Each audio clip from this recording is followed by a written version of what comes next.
하나님 말씀 같이 한번 보실까요? 시편 121편 1절부터 8절에 있는 말씀 같이 봉독하겠습니다. 시작. 내가 산을 향하여 눈을 들리라. 나의 도움이 어디서 올까? 나의 도움은 천지를 지으신 여호와에게서로다. 여호와께서 너를 실족하지 아니하게 하시며 너를 지키시는 이가 졸지 아니하시리로다. 이스라엘을 지키는 이는 졸지도 아니하시고 주무시지도 아니하시리로다. 여호와는 너를 지키시는 이시라. 여호와께서 내 오른쪽에서 내 그늘이 되시나니 낮의 해가 너를 상하게 하지 아니하며 밤의 달도 너를 해치지 아니하리로다. 여호와께서 너를 지켜 모든 환난을 면하게 하시며 또 내 영혼을 지키시리로다. 여호와께서 너의 출입을 지금부터 영원까지 지키시리로다. 아멘. 할렐루야.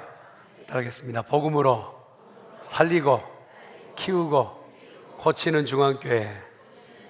옆에 있는 분한테 그런 교회 됩시다. 교회를 출입하며 예수 그리스도를 믿는 신앙인이라면 시편 121편 많이 들어보고 또 애창하고 또 설교에 대해서도 몇 번이고 들어보셨던 그런 말씀이 아닐까 싶어요. 삶의 내용 가운데서 우리가 겹치는 고난과 어려움이 있을 때 그 지나가는 잠깐의 찰나라면 곧 더 좋은 일이 있겠지. 그런데 그 깊이가 더 깊어지고 어려움이 더 가중되면 믿음도 어느 때는 조금 후퇴하기도 하고 고민스럽기도 합니다. 미국 수잔 앤더슨이라는 한 부인이 나서부터 조금 시력이 안 좋으셨어요. 평소에 이렇게 시력이 안 좋은 것을 조금 수술해서 도움을 받고자 해서 수술을 받은 이후에 아예 실명이 됐어요. 왜 이런 내게 고난이, 더 앞을 보지 못한 만큼 얼마나 답답하겠어요. 그렇게 더 고통이 가중되었을 때 바로 곁에 남편이 아내를 그래도 위로하고 격려합니다. 버스 타고 출근하고 또 퇴근할 때도 남편이 돕고, 그리고 남편이 늘 그렇게 격려의 말을 합니다. 내가 옆에 있잖아 하는 그 말 때문에 어려움이 있었지만 그래도 어느 정도 견뎌가는 차에 남편이 하루는 심각하게 진지하게 말을 합니다. 내가 언제까지 당신 옆에서 치닥거리 할 수 있겠는가? 언제까지 내가 봐줄 수 있는가? 이제 당신도 독립해야 되지 않겠는가? 라고 하는 말을 하는 거예요. 여보, 계속 내가 이럴 수는 없지. 내일부터는 혼자 한번 출근해 보시구려 라고 얘기하는 거예요. 그 말을 듣고 아내는 한참을 눈물을 흘립니다. 그렇지 않아도 내게 있는 이 어려움이 감당 안 되고 이해 안 돼서 힘들어 죽겠는데 남편마저도 그냥 당신 삶 당신이 다 개척해야지 라고 하는 그 말을 듣고는 얼마나 서럽기도 하고 얼마나 아프기도 하고 실컷 믿었던 사람이 저런가 하여서 그런 마음의 감정이 추스려지지 않는,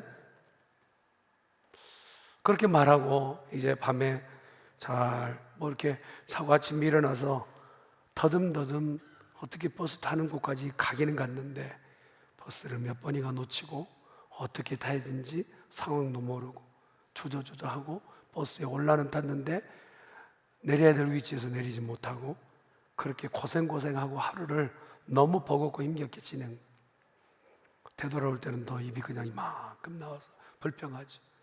그러기를 며칠, 그리고 10여일 다 지나고 어느 시간이 됐을 때는 너무 이제 익숙해지고 어느 타임에 어느 쯤에 버스를 타고 내린다는 것이 익숙해져요. 근데 그날도 버스에 오르는데 기사님이 그러는 거예요. 부인은 참 좋으시겠어요. 이상한 말을 하는 거예요. 왜요? 참 좋은 남편을 두셔서요. 무슨 소리 하는 거예요? 매일 한결같이 부인 뒤에서 소리 없이 어떻게 되나 하며 살펴주는 남편이 그리 많지 않거든요 하는 말에 아내가 눈물이 핑 도는 거예요. 알고 보니 아내의 독립을 위해서 매몰차게 말은 했지만 어떻게 되는가 순간순간 곁에서 말하지 않고 또 자기 어떤 표현하지 않고 그렇게 말해놓았던 것 혼자 독립하게끔 하기 위한 남편의 수고의 자리가 느껴지고 또 그 어떤 마음이었을까 하는 생각이 들었기에 아내가 그것에 감동하는 시간이었다고 봐요. 신앙생활은 뭘까? 생각해 봐요. 어떤 게 신앙생활일까? 날마다 기적을 경험하고 달마다 어떤 엄청난 기쁨이 쏟아지고 매일매일 폭포수 같은 은혜가 막 쏟아지고 그걸 경험하면서 한 번도 시험당하지 않고 내 마음에 고민이 하나도 없고 그런 상태를 신앙생활하는 상태라 말하지 않아요. 어려운 문제가 있고 힘겨운 일이 있고 내 힘으로 해결하지 못하는 아까 여인 앤더스 여인처럼 그런 문제가 있다 할지라도 내 눈에는 보이지 않고 잡히진 않지만 하나님이 나와 함께 계신다고 믿는 거예요. 그걸 믿음이라 한단 말이에요. 그걸 믿음.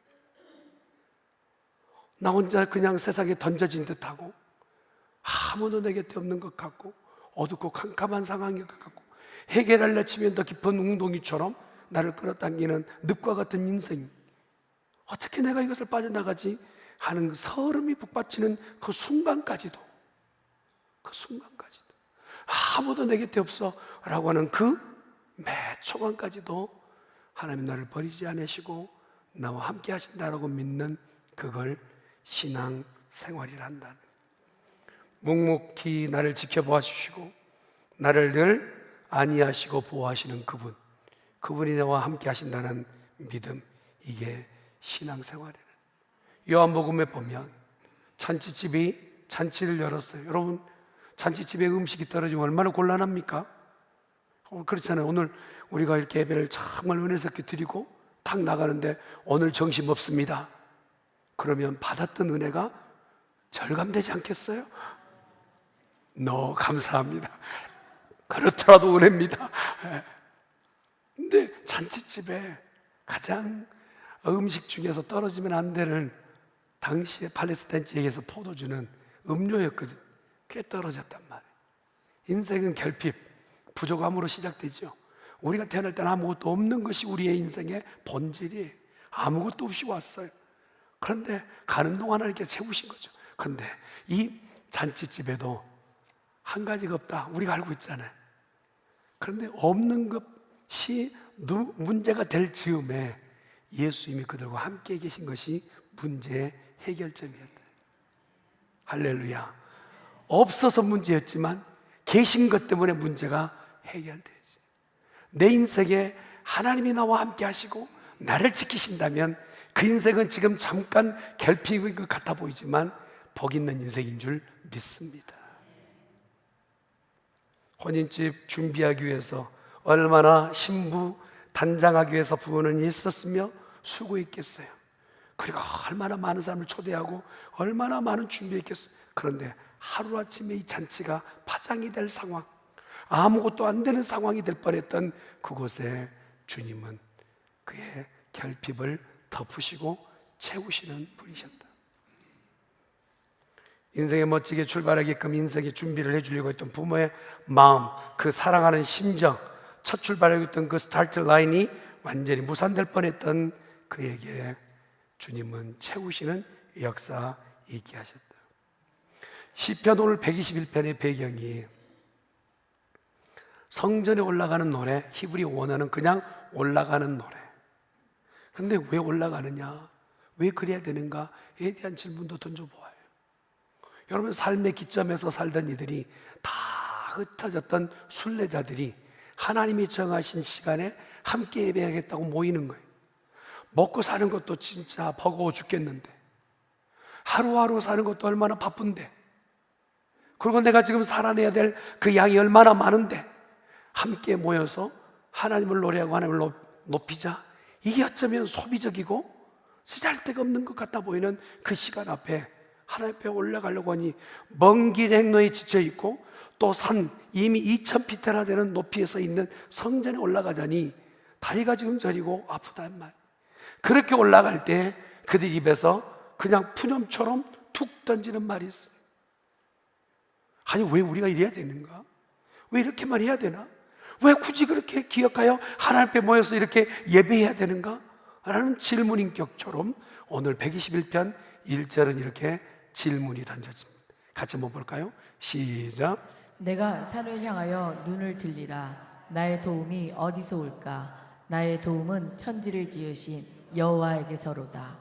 우리가 너무 익숙하게 너무 힘들다, 너무 죽겠다, 너무 고통스럽다 하는 말을 달고 살아요. 아마 당시의 이스라엘 백성들도요, 그걸 기억해서 절기를 지키며 하나님 앞에 예배하러 나가는 것이 보통 어렵고 힘든 일이 아니었을 거예요.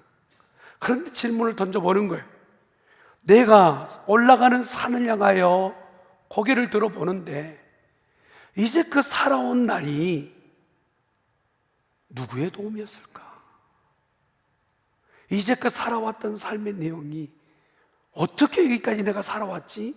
라고 하는 질문을 던지는 거예요. 푸념처럼 던지는 질문이었지만 이 사람은 행복자인 것은 던진 질문에 답을 내고 있기 때문에 그래요. 인생은요, 문제는 있지만 답이 없으면 고통이에요. 그러나 문제 있지만 답을 풀 수 있다면 행복자인 줄 믿습니다. 이 사람이 답을 던졌어요. 내가 눈을 들어 산을 향하여 눈을 들고 이 도움이 어디서 올꼬? 라고 하고 나서 2절에 바로 답을 내는 거예요. 나를 도우시는 분은 여호와 하나님이시다. 사랑하는 성도 여러분, 오늘 이곳에 여기까지 온 것은 하나님의 도움인 줄 믿습니다. 나는 인생 누구 도움도 필요 없어요. 말할 사람도 없고 말한 사람은 미련한 사람. 태어날 때부터 여기까지 우리는 누군가의 도움을 받아 여기 선 것이, 그 중에 가장 중요한 도움은 천지 만물을 지으신 여호와 하나님 우리를 도우신 줄 믿습니다. 자기도 모르게 푸념처럼 나왔던 정말 힘들어, 이 산으로 올라가야 돼, 정말 고통스러워, 꼭 내가 해야 돼, 왜 굳이 그렇게 해야 되지? 여정의 힘듦, 이 행로의 고통스러움, 이것이 그냥 한꺼번에 다 불거져 나오는 그 상황 가운데 자기의 심정을 순례자가 노래로 승화시키는 시편이 121편이란 말이에요. 이 땅에 살아가는 것을 나그네라고 그래요. 여러분, 이 나그네 세월을 지낼 때 우리 모두는 도움이 필요하고 도움을 받고 사는 것이지. 그런데 이 사는 것이 만만치가 않아요.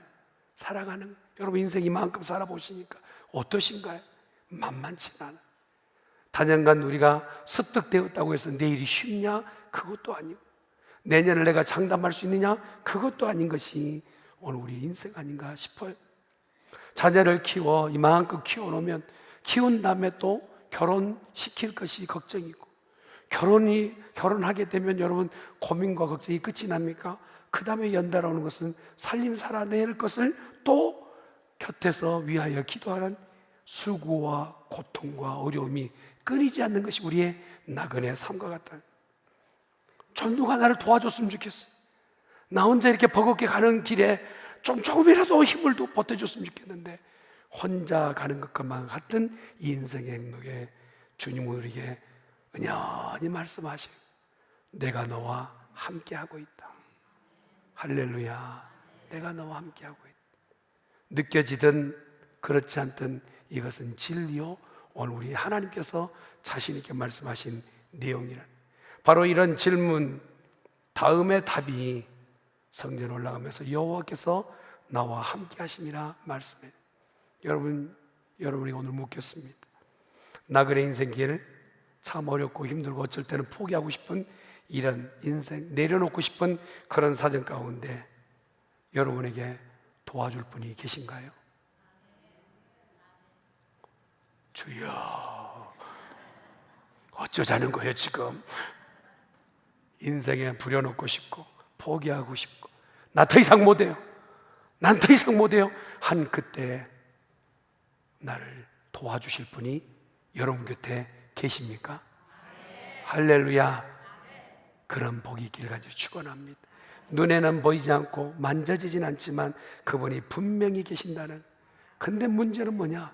그분이 내게 말씀을 하셨지만 상황은 바뀌지 않는다는 거예요. 환경은 바뀌지 않는다는. 하나님이 아무리 나와 함께 하신다고 해서 갑자기 지금 거의 2000피트가 넘는 그 등산까지 올라가야 되는 그 처리가 하나님 우리 함께 하신다니까 갑자기 1000피트가 준다든지 낮아진다든지 뭐 걸어가기 쉽다든지 그러면 좋은데, 형편은 바뀌지 않고 하나님은 나와 함께 하신다. 이게 기가 찰 노릇이란 말이에요. 말씀은 분명히 내게 왔는데 그 받은 말씀으로 눈앞에 보여주는 환경은 바뀌지 않은데 무엇이 바뀌어야 되느냐? 삶의 질이 바뀌어야 된단 말이에요. 할렐루야. 어렵더라도 아멘. 여러분, 형편거쳐지는 안 바뀔 수 있어요. 있던 산이 갑자기 없어지지 않아요. 그러나 하나님이 말씀을 주신 것 때문에 그 산이 내 눈에 보여지는 것은요, 올라가 불러야 될 노래의 가사가 되어지더라는 거예요. 삶의 질이 바뀌는 인생. 여러분, 변화라는 것은 무엇을 변하는? 나 말고 다 변하는 것이 변화가 아니라 세상 그대로 있지만 내가 변하는 것이 변화란 말이에요. 가정도 마찬가지예요. 가정이 좀 변했으면 좋겠다 말하지만 나 혼자서 그냥 독불장군처럼 서 있고 모든 이에게 변하기를 원하고 있다면 진정한 변화가 아니에요. 가정이 하나도 변한 것이 없지만 내가 만약에 바뀌었다면 그 가정은 변하게 될 줄 믿습니다.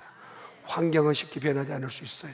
그러나 내가 결정하고 삶의 자리를 바꿔내는 삶의 질의 변화, 오늘 우리 중앙교회 성도들이 있기를 예수님의 이름으로 축원합니다.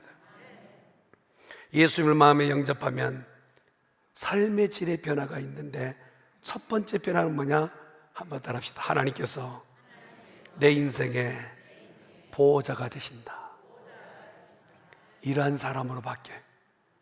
주위에 있는 사람들이 이해를 못하는, 아니 가진 것도 별반 없고 능력도 없는데 저 사람 그냥 멀쩡하게 잘 살아가는 거 보니까 이해가 안 되는, 이삭을 보니까 동네 청년들이 와가지고 그 우물물을 다 덮었는데도 어느 얼굴 하나 전혀 변하지 않고 방글방글 웃는 거예요. 미쳤든지 아니 무슨 능력을 갖고 있든지. 그런데 하나님께서는요, 그 어려운 상황 가운데서도 이삭이 가서 우물만 파면 그곳에 우물이 터지는 역사를 보여주시더라. 내 인생의 참 보호자는 누구이신가? 여호와 하나님이세요. 아멘.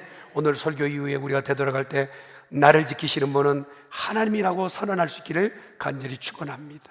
오늘 짧은 구절 3절부터 8절까지 나왔던 구절에도요 6번이나 하나님이 이렇게 말씀하세요. 나는 너를 지키는 자라. 내가 너를 지켜주마. 여러분, 인생은요 손가락 걸고 약속을 하지만 검은 머리 팥불이 되기까지 당신은 내 것이다 하고 약정하지만 인생은 한계 안에 있어요. 언제든지 변하기 일쑤예요. 그리고 그것을 지키지 못하는 연약함이 있어요. 그러나 하나님은 한 번 약속하신 것을 끝까지 지키신 줄 믿습니다. 내가 너를 지켜주마 하신다면 그 동안에 뭐가 잘못됐다 할지라도 우리는 그것을 믿고 가는 거예요. 하나님이 나와 함께 하시고 지켜주신다니 그대로 될 줄 믿습니다. 신명기 32장 10절에 기록되는 말씀을 보세요. 같이 봅니다. 시작. 여호와께서 그를 황무지에서 짐승이 부르짖는 광야에서 만나시고 호위하시며 보호하시며 자기의 눈동자같이 지키셨도다. 인생이 나그네요. 광야를 지났던 이스라엘 백성처럼 어쩌면 광야는요 위험천만한 곳 아니겠어요? 밤마다 숨겨져 있던 짐승이 그 밤을 타고 나타나는 거예요. 누가 죽었는지도 몰라요. 60만이나 250만이나 했더니 누가 죽은지를 모르는데 하나님께서 그 광야의 들짐승들 가운데서 보호하시고 지키시는 그 열심을 바라셔서 보호하신. 여러분, 광야를 지날 때 얼마나 위험 요소가 막 갑자기 나타난 낭떠러지, 갑자기 있던 웅덩이, 갑자기 패여져 있었던 그 장소, 한꺼번에 죽을 수밖에 없는 그런 상황 가운데서도 누가 지켜주시느냐? 하나님이 지켜주신다. 인생은 광야와 같은데 여러분, 내일을 하시나요? 1시간 후를 하시나요? 아무도 몰라요. 그런데도 하나님 여기까지 위험천만한 광야 같은 인생 가운데서 우리를 지켜주신 분은 살아계신 하나님인 줄 믿습니다. 그 하나님이 나를 보호하고 계신다는 믿음이 내 안에 있어야 된단 말이에요. 이게 질적으로 바뀐 성도의 모습인 거예요. 예전에 그 사람이에요. 이민철이란 그 인물은 그 인물인데 그런데 내용물이 바뀌었어요. 그 안에 하나님이 나를 보호하신다. 보호자 앞에 따라가는 인생은요, 헤매이지 않기만 하면 돼요. 나는 나 혼자인 줄 알았는데 앤더스 부인이 자기를 보호하기 위해서 남편이 그 뒤에 있었던 것처럼 지켜보고 있다가 더 위험천만하고 더 곤란하면 어떻게 해서든 돕기 위해서 남편이 곁에 있었던 것처럼 우리 하나님은 더 완벽하게 완전하게 우리를 보호하시고 지키시고 관여하고 계신 줄 믿습니다. 그래서 우리가 이런 말씀을 들으면요, 그냥 허밍으로라든지 휘파람으로라든지 노래 가사가 생각나고 노래가 나와요. 나의 등 뒤에서 나를 도우시는 주, 나의 인생길에서 지치고 권하여 매일처럼 주저앉고 싶을 때 일어나 걸으라 하시는 샘 주시는 우리 주님. 이런 가사가요, 인생의 광해를 한번 맞닥뜨려보고 찬바람을 한번 맞아본 사람은요, 가사 한 줄에도 눈물이 나온단 말이에요. 인생에 정말 감당하지 못할 어려움을 만났던 그들이 환경은 바뀌지 않은데 내 안에 삶의 질이 바뀐 사람은 이 노래 가사 한 구절 가지고도 하나님 앞에 사랑한다 고백하는 믿음의 고백으로 바뀐다. 저는 우리 중학교 성도들, 눈에는 보이지 않고 잡히지는 않지만 하나님이 나를 보호하신다고 지키신다고 고백뿐만 아니라 노래까지 할 수 있기를 간절히 축원합니다. 하나님 우리의 보호자가 되시죠. 하나님을 경험해 보니까 하나님은 믿을 만한 분이세요. 여러분 그러신가요? 한번 따라합시다. 하나님은 믿을 만한 분이십니다.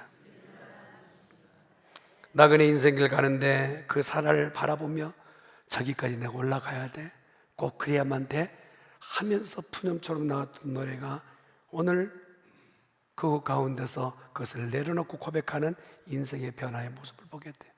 한 목사님이 여행 중에 비행기를 타셨어요. 비행기를 타고 가는데 난기류가 심해서 조금 기내 방송이 나옵니다. 기류가 조금 이상적이어서 이렇게 안전벨트를 잘 착용하시길 바랍니다. 방송이 나와요. 근데 실제로 굉장히 비행기가 요동이 심하고 큰 위험 아닌가 할 정도로 비행기가 흔들거려요. 다른 사람들은 어떤가 상황을 둘러보려고 목사님이 뒤를 살폈는데 뒤에 청년이 얼굴이 환해요. 그리고 방글방글 웃고 있고, 그래서 도대체 저 청년은 무슨 일인가 했더니 귀에다가 이만한 이어폰을 끼우고 뭔가 열심히 보고 있는데 거기가 집중하여서 보고 있는 거예요. 그리고 목사님이 나중에 그 내용을 칼럼으로 썼어요. 아무리 세상이 어려움으로 흔들어대고 기우뚱기우뚱하는 상황이라 할지라도 내가 어느 곳에 집중만 한다면 세상은 더 이상 나를 흔들지 못할 것이다. 사랑하는 성도 여러분, 세상이 오늘 우리를 믿음 갖지 못하게끔 얼마나 흔들어대고 얼마나 난길이로 어렵게 우리를 들었다 놨다 합니까? 이런 상황 가운데 세상에 휩쓸리지 않기 위해서는 우리는 하나님 앞에 집중하고 그분만 바라보는 성도여야 될 줄 믿습니다. 나그네 인생길에서 불안하고 초조한 것은 사실이에요. 내가 어느 때 넘어지고 언제 넘어질지 장담할 수 없어요. 누구도 나는 넘어지지 않으리라 말할 인생은 없어요. 그러나 하나님이 우리와 함께 하신다면 넘어져도 다시 일어나게 될 줄 믿습니다. 이 힘을 키우자는, 이 힘을, 주님 내가 엎어져도요 주님이 나를 이렇게 세워주시잖아요 하는 믿음, 이걸 갖는 자. 여러분 예수님을 마음으로 영접하여 질적으로 변화가 일어난 사람의 두 번째 모습은 뭐냐? 하나님께서 옆에 좋은 격려자를 붙여주신다. 할렐루야. 격려자를 붙여. 여러분 이 노래가요 1인칭으로 시작했다 2인칭으로 바뀌고 1인칭으로 시작했다 2인칭으로 바뀌고 내 노래가 네 노래가 되고 네 노래가 내 노래가 되는. 그래서 먼 길 행로 가운데 이 행인들이 다 오면서 두 명이 한 짝이 돼가지고 오는 거예요. 그러다가 고통스럽고 어려우면 노래를 던졌다가 그 다음에 반응을 보는 거예요. 신앙은 혼자 하는 것 아니죠. 그래서 내가 버겁고 힘들 때 아휴 어쩌지? 라고 이렇게 푸념 섞인 말을 하면 좋은 믿음의 사람은 옆에서요 여호와께서 도우신다. 할렐루야. 말 한마디가 지쳐 고단하여 쓰러지고 있을 때에 그 사람을 하나님께서 세우셔서 나까지 일으켜 주시는 역사가 있게 된단 말이에요. 그러니 영적으로 질이 바뀐 사람 어떻게 되느냐? 옆에 하나님께서 격려할 자들을 붙여주셔서 그 일이 일되게끔 하시는 역사가 있게 될 줄 믿습니다. 이 행로에 있었던 순례자들이 지치고 고단한 건 사실이 먼 길 오니 그랬겠죠. 그런데 옆에 있는 사람이 격려하고 또한 무엇인가 이렇게 세웠을 때 그 일이 하나님이 주시는 격려처럼 그렇단 말이에요. 3절 4절 말씀 보십시다. 시작. 여호와께서 너를 실족하지 아니하게 하시며 너를 지키시는 이가 졸지 아니하시리로다. 이스라엘을 지키시는 이는 졸지도 아니하시고 주무시지도 아니하시리로다. 참 재미난 것은 1, 2절에 노래를 부르면 3, 4절이 두 번째 사람이 노래를 부르는 거예요. 그러니 그냥 이게 추임새처럼 고단하고 힘들 때 우리가 보통 사람이 우리 그 국악이 그런 거 있잖아요. 노래하다가 조금 추임새 같은 거 하잖아요. 얼쑤. 네, 죄송합니다. 안 하려고 그랬어요. 저도 안 하려고 그러다가 얼쑤 그러면 뭔가 추임새가 되잖아요. 오늘 신앙으로 가다가 여러분 매번 꽃피는 길을 가는 게 아니라 어렵고 힘든 일이 분명히 있단 말이에요. 그런 일을 만날 때 예배자가 고통 가운데 있을 때 바로 옆에 있는 격려자가 하나님께서 우리를 도우신다니까. 할렐루야. 하나님 우리를 세우신다니까. 우리 중앙교회 하나님이 함께 하신다니까. 우리 가정 가운데 함께 하신다니까. 이런 격려자를 통하여 일 되게 하실 줄 믿습니다. 힘들고 피곤할 때 독백처럼 툭 터져 나왔던 1, 2절의 말씀에 3, 4절의 반응은 어떻습니까? 모인 곳에 하나님께서 우리와 함께 하신다 격려하고 세우는 말을 하게 되는. 가정에서도 마찬가지예요. 그렇잖아요. 가정생활을 이제 퇴근하여서 남편이 들어오면 지치고 행색이 그냥 비 맞은 생쥐꼴로 남편이 만약에 들어오면 아이고 당신 오늘 수고했어요. 애쓰셨습니다. 그렇게 말하면 좋은데 아이고 벌어온 것도 쥐꼬리 이만큼만 벌어오면 이 마디 하면요 사람이 지금 일하는 것이 2배, 3배 힘든 거예요. 들어와서 아내가 얘기할 때도 뭔가 차려놓고 하면 남편의 말이 아이고 당신 오늘 수고했다고 아내를 격려해 주면 좋은데 야 너 밖에 나가서 일해봐 이게 보통 힘든 줄 알아? 하면서 얘기하면 결국은 가정이 분해되잖아요. 교회 공동체가 그렇다는 교회 공동체 하나님의 교회가 서로 격려하고 세우고 사랑하고 일대가끔 할 때에 그 교회는 거룩한 동산 되어질 줄 믿습니다. 하나님 그걸 원하시는 걸. 네가 눈을 들어서 산을 보아라. 너를 이제껏 도왔던 그 도움이 어디서 왔느냐? 여호와께서 왔네요. 왜 그렇게 너희를 도왔겠느냐? 왜 그래야만 하셨겠느냐? 너희 둘이 하나 되고 하나가 천을 이루어서 교회가 교회 되게끔 하시는 하나님의 열심이 그 안에 숨어 있는 줄 믿습니다.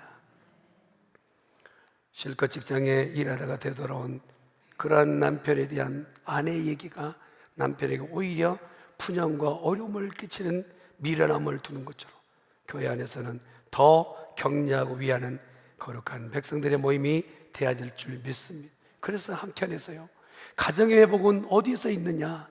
하나님이 우리와 함께 하실 때 가정은 회복되는 줄 믿습니다. 몇 푼 더 벌어온 것 때문에 가정의 행복, 집이 더 넓어진 것 때문에 가정의 행복이 아니라 그 가정이 초가 삼간이라 할지라도 하나님이 함께 하신다면 그 가정은 행복한 공동체일 줄 믿습니다. 교회도 마찬가지. 천국 같은 교회가 되기 원한다면 덩치만 커지는 교회라고 천국 같은 교회가 아닌 그곳 가운데 하나님이 지키시고 보호하신 교회라면 작든 크든 그것은 천국의 모델하우스가 될 줄 믿습니다. 시편 46편 1절은 이렇게 얘기해요. 시편 말씀 시작. 하나님은 우리의 피난처시요 힘이시니 환난 중에 만날 큰 도움이시라. 하나님은 우리의 큰 도움이 되신 줄 믿습니다. 예전 제가 존경하고 사랑했던 목사님이 항상 설교 전에 이런 말씀합니다. 나의 힘이 되신 여호와여 내가 주를 사랑하나이다. 그게 처음에는 어린 목사로서는 잘 몰랐어요. 근데 이만큼 조금 담임 목회해 보니까요 이만큼 해보니까 인제야 기별이 와요. 사람으로 힘삼지 마라. 누구 때문에 힘삼지 마라. 뭐 있다고 장담하지 마라. 네 배경 있다 자랑하지 마라. 오직 여호와로 힘삼아라. 할렐루야. 여호와를 힘삼는 성도, 이것이 바로 오늘 우리를 향하신 하나님 뜻 아니겠어요? 그래서 시편 오늘 121편에 기록되는 말씀 3절 4절에 보니까 너희를 실족지 않게 하신다. 여러분, 이 실족이라는 것은요, 광야라는 것은 고속도로를 가는 게 아닙니다. 그러니까 가다가 보면 곁길로 빠지기 쉬워요. 성도들도 마찬가지예요. 우리가 가는 길에 오는 것 같아 보이고 우리의 길인 것 같아 보이고 어느 때는 실족하기도 넘어지기도 해요. 그런데 우리 안에서 함께 하시고 지키시면 우리가 실족하다가도 다시 되돌아오게끔 지키실 줄 믿습니다. 139편 10절이 기록되는 말씀 같이 볼까요? 시작. 거기서도 주의 손이 나를 인도하시며 주의 오른손이 나를 붙드시리이다. 아멘. 오른손은 능력을 얘기해요. 하나님이 우리를 붙잡아 주실 줄 믿습니다. 저는 이 시간 여러분을 축복해요. 하나님의 큰 손, 오른손이 여러분 모두의 삶을 지키시고 도우시기를 축복합니다. 안 되던 일 되시길 바랍니다. 꼬였던 것 풀리길 바랍니다. 막혔던 것 열리시기를 예수님의 이름으로 축원합니다.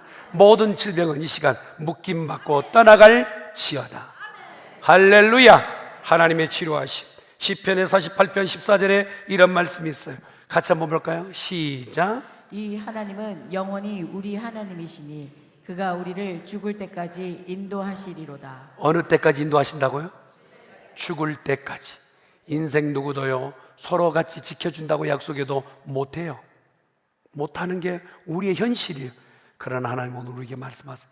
너 죽을 때까지, 아니 그 죽음 너머까지도 내가 너를 인도하리라.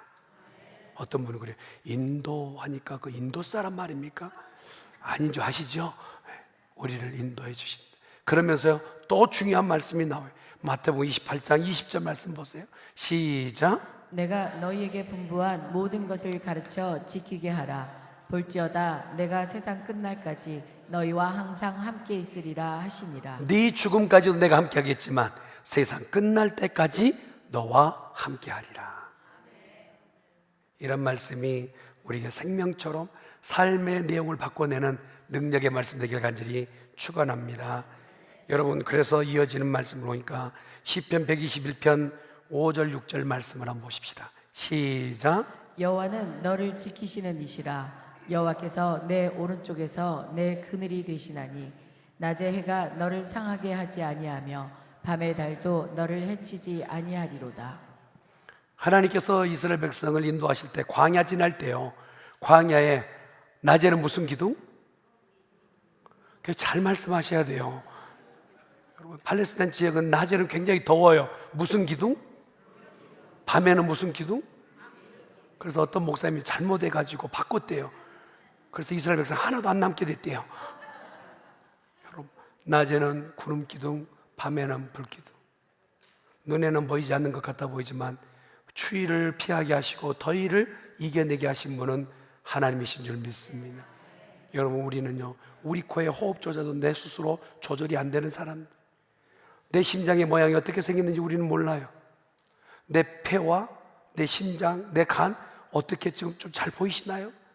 보여줄 수 없는 것이 우리들이에요. 이 모든 것의 주인은 여호와 하나님이세요. 그러니 우리를 지키시고 보호하신 그 앞에 우리는 겸허히 겸손히 하루를 살아내는 성도가 되기를 간절히 축원합니다. 낮에는 구름 기둥, 밤에는 불 기둥으로 지키신 그 하나님의 신실하심이 오늘 우리도 지켜주십니다. 우리 가정, 우리 자녀, 우리 교회도 지켜주실 줄 믿습니다. 시편 23편 4절이 그래서 이렇게 말씀하세요. 시작. 내가 사망의 음침한 골짜기로 다닐지라도 해를 두려워하지 않을 것은 주께서 나와 함께 하심이라. 주의 지팡이와 막대기가 나를 안위하시나이다. 아멘. 도움이 필요하신가요? 하나님이 도우실 줄 믿습니다. 또 어느 곳에 우리를 도우시냐? 온갖 환난에서 우리를 건져주신다는 거예요. 7절 8절 말씀 보십시다. 7절 8절 시작. 여호와께서 너를 지켜 모든 환난을 면하게 하시며 또 내 영혼을 지키시리로다. 여호와께서 너의 출입을 지금부터 영원까지 지키시리로다. 너무 많이 알아도 병이죠. 그런데 우리가 지금 눈에는 보이지 않지만 온갖 질병이 우리 눈에 보이지 않는 질병들이 있어요.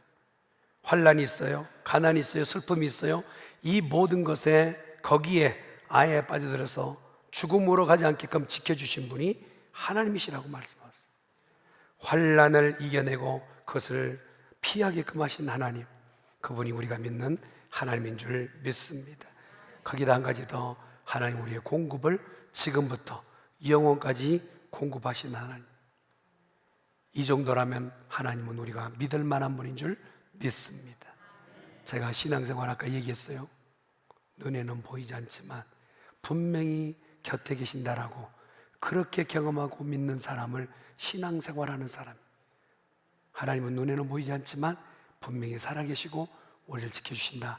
이 믿음에서 승전할 수 있기를, 이겨내실 수 있기를, 승리하시기를 간절히 축원합니다. 아멘.